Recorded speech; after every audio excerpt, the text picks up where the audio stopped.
obviously.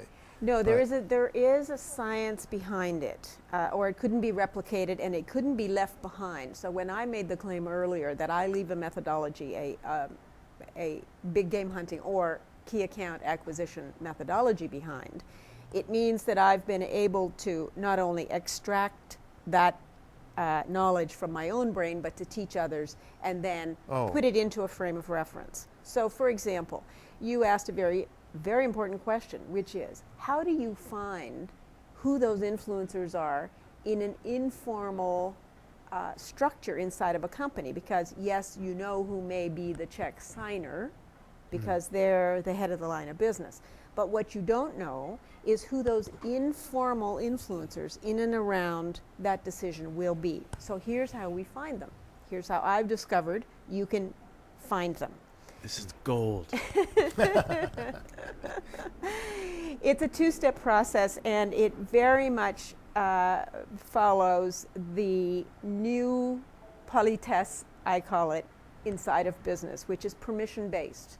It used to be that you could just push your way in, get someone's attention, and get your 3 minutes to tell them what you want or what you want to sell them. That's not how it works anymore. And they bring everybody else in line, supposedly. That was the Yeah, original. that's that doesn't work. changed. It has changed, Yeah. and I think one of the things that's done it is the internet, where we've come to acknowledge that people, when they give us permission, are more willing to listen to us. So the two things that I've learned to do, which are very counterintuitive to a traditional sales process, are these. The first is I develop what I call an executive briefing, which is it's very chunked up. In other words, it's if my client, for instance, offers a learning and development business, if they are specialists in learning and development, that's going to belong in the learning and development specialty groups within a large firm. However, if you want to get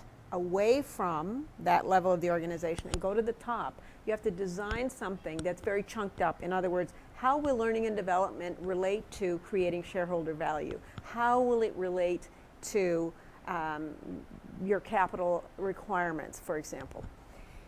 The first is the executive briefing. That goes out with permission to the assistant, to the senior exec, who gives you the email and says, yes, I'd be happy to review that or have this person review it. So that's a permission-based piece, and it's a permission-based process. So you send that before you ask for an appointment. Yeah. Do you email it to the assistant of the person you really want to talk to? You ask to the assistant, Yes.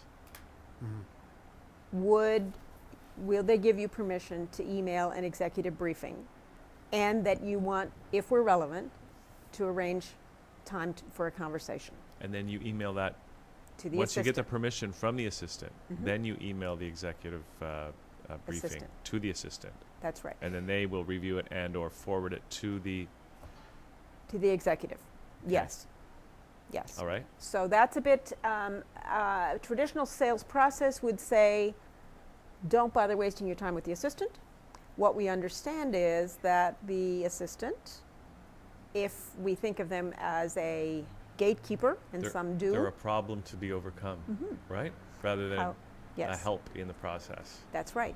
Because their job is not to make the decision as to whether or not that senior exec is going to have a meeting with you, but their job is to get the information to that person so that they can make that decision with information. So the executive briefing, what is that, like a one-page?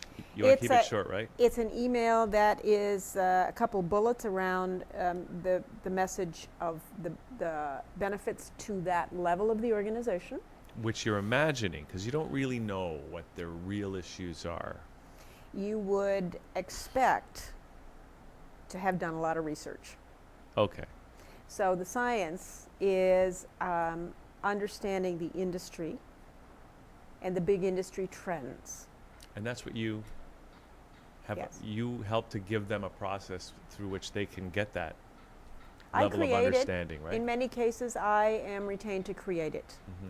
because this is a kind of thinking that has not usually taken place.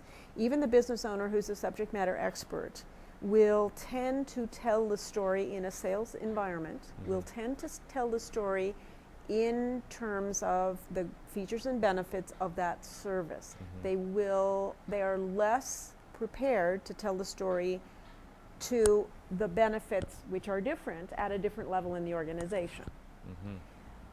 So that translation is based upon the knowledge of the industry, and the document is often very high level PDF, whatever, as an attachment, and that is a combination based on often neurolinguistic principles of language that is weighted inside of the frame of reference of that level of an organization, and some less conscious imagery that takes them towards the movement, because a movement towards a decision to say, yes, I need to explore this.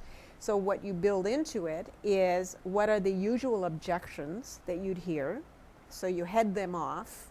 You know, why should it not go? Here's the usual objections.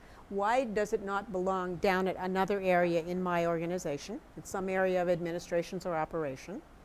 That would be one objection we readily have to head off. Do you outline the objections and No. then provide the solutions, or do you just provide those answers? You provide those answers. Now, here's an example. I just created one of these for a client who has had a lot of success in financial services industry. And what one page, if I'm remembering this correctly, the service offering is a leadership development simulation experiential role play type of environment where you have a real business challenge that you're working through. So often that service in the mind of the buyer is thought to be either you're using simulation or avatars, because there's a lot of that now happens. That's cool, avatars. Yes. But when you say the word role play to somebody, the other thought that comes to mind is, oh yeah, I've been in those training programs where my colleague pretends to be so and so, and it's not a real experience. Well, though there are 3 statements in the one slide for this business that just says, we are not avatars, classroom pretend, or I've forgotten what the third thing is. So to answer your question, it's very, very concise, knowing what the usual perceptions are on the other side of the table. It's you